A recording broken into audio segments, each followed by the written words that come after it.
الحمدللہ رب العالمین والصلاة والسلام علی سید المرسلین اما بعد۔ بہت سے بھائیوں سے یہ سنا گیا ہے کہ وہ کہتے ہیں کہ اس کائنات میں بہت سے ایسے ولی ہیں جنہوں نے کائنات کا نظام سنبھال رکھا ہے اور اللہ نے کائنات کا نظام ان کے حوالے کر دیا ہے، اور ان کے کئی درجات ہیں۔ ایک غوث ہوتا ہے جو کہ مکہ میں ہوتا ہے،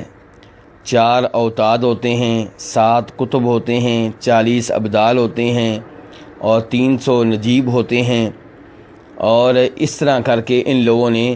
پوری کائنات کا سسٹم اور نظام سنبھال رکھا ہے۔ اس لیے لوگوں کو چاہیے کہ وہ ان سے ان کے درجات کے لحاظ سے رابطہ کریں۔ جو سب سے نیچے ہیں مثلا 300، ان سے رابطہ کیا جائے، وہ ان سے رابطہ کریں گے جو ان سے اوپر ہیں ولایت کے درجے کے اعتبار سے، اور جو ان کے اوپر ہیں ان سے رابطہ یہ نیچے والے کریں گے۔ اس طرح کر کے اپنی حاجت روائی کی جا سکتی ہے، اپنی مشکلات جو ہیں ان کا ازالہ کیا جا سکتا ہے، اور اس سلسلے میں کچھ روایات بھی پیش کی جاتی ہیں،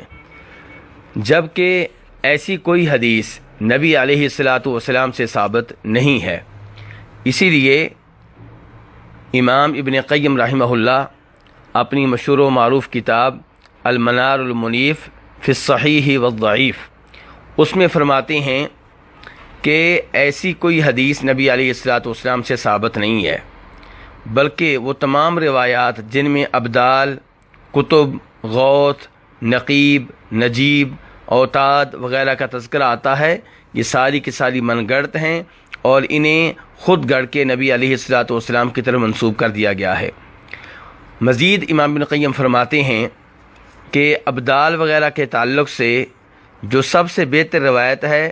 یہ وہ ہے جس میں آتا ہے کہ شامیوں کو برا بلا نہ کہو کیونکہ ان میں ابدال ہوتے ہیں، جب بھی ان ابدال میں سے کوئی ایک فوت ہوتا ہے اللہ اس کے متبادل کے طور پہ کسی اور کو ابدال میں سے بنا دیتا ہے۔ یہ روایت اسے امام احمد ابن حنبل رحمہ اللہ اپنی حدیث کی کتاب میں لے کر آئے ہیں۔ ابن قیم رحمہ اللہ کہتے ہیں ولا یصح ایضاً، یہ بھی درست نہیں ہے، یعنی کہ اس کی نسبت بھی نبی علیہ الصلاۃ والسلام کی طرف درست نہیں ہے، یہ روایت بھی آپ سے ثابت نہیں ہے کیونکہ یہ منقطع ہے۔ اور ایسا ہی امام ابن تیمیہ رحمہ اللہ فرماتے ہیں، اور ان سے پہلے امام ابن الجوزی رحمہ اللہ بھی یہی بتا چکے ہیں کہ اس موضوع پہ کوئی بھی حدیث نبی علیہ الصلاۃ والسلام سے ثابت نہیں ہے۔ اور عقیدے کے لحاظ سے بھی یہ بہت غلط بات ہے، یہ کہنا کہ اللہ نے اپنا جو سارے اختیارات ہیں وہ ولیوں میں تقسیم کر رکھے ہیں، یہ عقیدے کے لحاظ سے غلط ہے، کفر و شرک والا یہ عقیدہ ہے۔ اگر ایسا کچھ ہے تو ہم یہ پوچھنا چاہیں گے کہ ابراہیم علیہ السلام کے زمانے میں کون ابدال ہوتے تھے، کون کتب ہوتے تھے، جبکہ ابراہیم علیہ السلام کسی زمانے میں اکیلے ہی توحید کے اوپر تھے، یا ان کی بیگم تھیں، جیسا کہ صحیح حدیث سے ثابت ہے کہ انہوں نے اپنی بیگم سے کہا تھا کہ میرے علاوہ اور تمہارے علاوہ اس وقت کوئی بھی مومن نہیں ہے، اور یہ بخاری شریف کی حدیث ہے۔ تو اس زمانے میں 40 ابدال کون ہوتے تھے،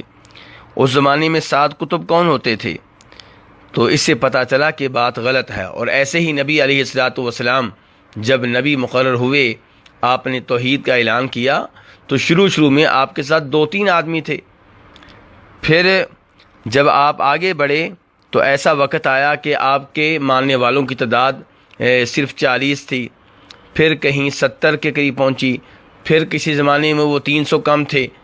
تو بہت بعد میں جا کے 300 سے زیادہ تعداد بڑھی ہے۔ تو اس زمانے میں یہ کون 40 ابدال تھے اور کون 7 کتب تھے اور کون 300 نجیب تھے؟ تو اس زمانے میں کس نے یہ نظام سنبھال رکھا تھا؟ اور اگر کوئی کہے کہ یہ سسٹم نبی علیہ الصلاۃ والسلام سے پہلے نہیں تھا، بعد میں شروع ہوا ہے، تو وہ بتائے کہ کس حدیث میں آیا، کس آیت میں آیا، اور کون ہے جو پہلا غوث تھا، کون ہے جو پہلا کتب تھا، اور کون ہے جو 40 ابدال تھے۔ تو یہ سب چیزیں عقیدے کے لحاظ سے غلط ہیں۔ سارا نظام کائنات کا خود اللہ نے اپنے ہاتھ میں لے رکھا ہے، اور رب العالمین ہی پوری کائنات کا نظام جو ہے وہ چلا رہے ہیں۔ اسی لیے اللہ تعالیٰ سورہ یونس میں فرماتے ہیں کہ یہ جو